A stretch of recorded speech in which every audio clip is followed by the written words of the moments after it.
Hi, I just want to show you this online learning tool I've been using for about 4 years called Padlet.com. It's really easy to sign up and it's really easy for students to use because depending on how you use it, they don't have to sign up. They just need a link to your Padlet. You can use it with students as a online notebook or journal.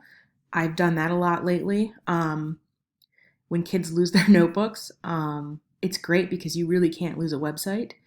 But I think for our purposes right now, using it as a place for information and communication is probably our best bet. Um, for instance, here's a way I used it 3 years ago on a first day of the AP Summer Academy. As a warm up, I just had the kids post into it because we had a lot of digital resources that summer. I wanted to get them on them. I wanted to see how they'd interact. Here's the version that I'm using right now. I'm just using it as literally a vocabulary journal that I'm keeping for my students so that they can always refer back to all of the words that we're using for our mini online unit. And as you can see, I've got a definition and also where applicable, I have the link to the Wikipedia page just to give them a little more information if they so choose.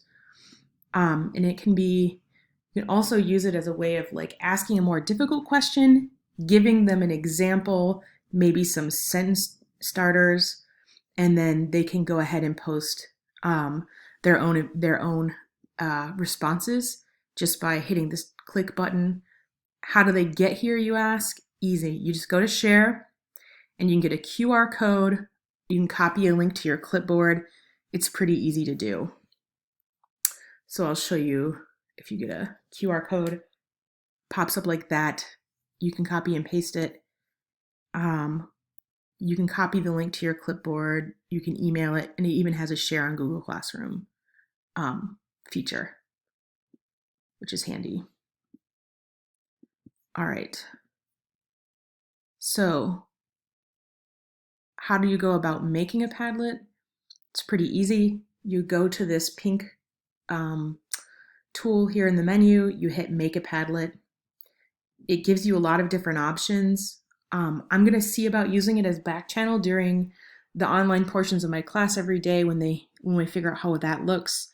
It's one of the options I'm thinking of. Mainly, I use it as a wall or a stream, but there are other options that are kind of cool. You can connect things. You can.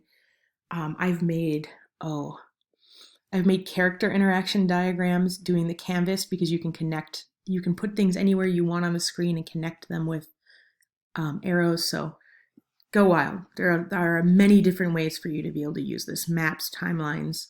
So right now we're just going to make a simple wall.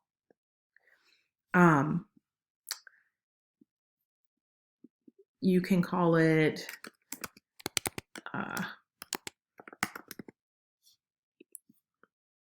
and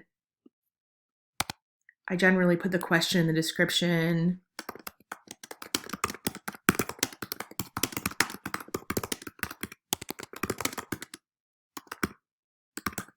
And I don't know that I would ask that question right now, but it's an idea.